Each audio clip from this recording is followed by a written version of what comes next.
Hello जी, अस्सलाम वालेकुम। मैं आज फिर आ गया हूँ एक नया टॉपिक लेके। अच्छा, आज का जो टॉपिक है ना वो बड़ा इंटरेस्टिंग है। कुछ लोग होते हैं वो बहुत सारी ओवर थिंकिंग करते हैं, ठीक है।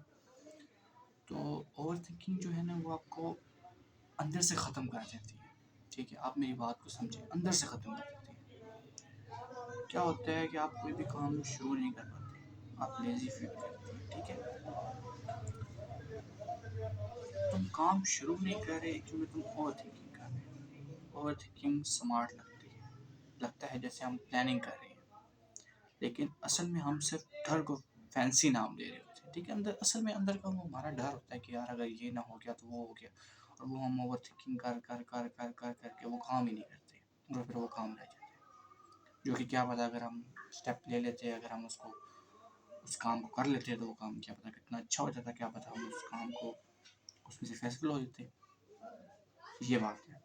इसलिए मैं हमेशा कहता हूँ कि आप सोचें, ज़रूर सोचें, लेकिन एक हद तक सोचें, एक लिमिट तक सोचें, फिर उसके बाद अल्लाह पे छोड़ दें और आप एक स्टेप ले लें। ज़्यादा से ज़्यादा क्या होगा, अपना काम हो जाएंगे, कोई बात नहीं, अगला स्टेप लें। ज़िंदगी इसी का नाम है। अच्छा जी, ओवर थिंकिंग का काम सिंपल होता है, वर्स्ट केस सिनेरियो बनाना। मतलब वर्स्ट सिनेरियो आप सोचते रहते हैं अपने दिमाग में, आपका दिमाग खुद ब खुद आपको वो चीज़ सोचने पे मजबूर कर देता है, ठीक है। आपने अभी स्टार्ट किया भी नहीं होता और दिमाग पहले ही फेल कर चुका होता है, ठीक है। ये होता है, एक थिंकिंग होती है। एक थिंकिंग मतलब आप एक स्ट्रैटेजी बनाते हैं, अगर ये ना हो गया तो ये कर लूँगा, अगर ऐसे फेलियर हो गया तो ये, वो चीज़ ठीक है। लेकिन अगर आप मुसलसल उस बारे में सोचते हैं ना, तो फिर आपका दिमाग ना आपको नेगेटिव फीड करना शुरू कर देता है। लोग क्या कहेंगे, अगर गलत हो गया तो क्या होगा, अगर मैं इनफ नहीं हूँ तो क्या होगा, कुछ भी नहीं होता। और इसी सोच में टाइम, ये सोचें आपका सारी ज़िंदगी निकाल देती हैं। कुछ लोग इसी सर्कल में फंस के रह जाती हैं, वो फिर अपनी ज़िंदगी का आगे कुछ भी नहीं कर सकते।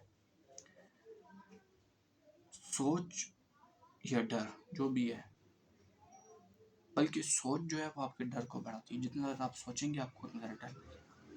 अगर आप एक स्टेप ले लेते हैं तो आपका डर कम हो जाता है कि अच्छा इसमें तो कुछ भी नहीं हुआ। देखिए मैं आपको एक एग्जांपल दूँ, जैसे जब बच्चा होता है, वो जब पहला स्टेप लेने लगता है वो कितना डरता है कि यार मैं गिर जाऊँगा।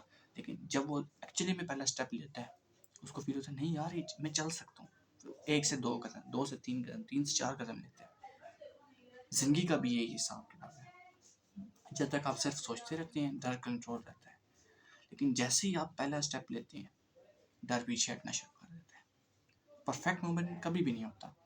मूवमेंट मूवमेंट से क्लैरिटी आती है। जो मूवमेंट होता है ना आपका, मतलब अगर मैं आज ये वीडियो नहीं बनाता, मैं अगर परफेक्ट मोमेंट का वेट करता था यार अच्छा टाइम आएगा, अच्छा टाइम, वो अच्छा टाइम कभी भी नहीं आता। अभी मैंने बना लिया वीडियो, अब इस मूवमेंट को मैं अपने परफेक्ट बना सकता हूँ, ठीक है। अच्छा, अब एक एग्जांपल देता हूँ। अगर मैंने एक यूट्यूब चैनल बना लिया, पहले मैं सोचूं कि यार मेरे पास सोनी का कैमरा हो, मेरे पास अच्छी सी लाइटिंग हो, मैं लोगों की कमेंट सोचने शुरू कर दूँ, मेरे पे इतने सब्सक्राइबर हों, मेरे पास इतने लाइक्स हों, मेरे पास इतने कमेंट्स हों, तो फिर तो मैं ऐसी कोई भी चीज़ नहीं कर सकता।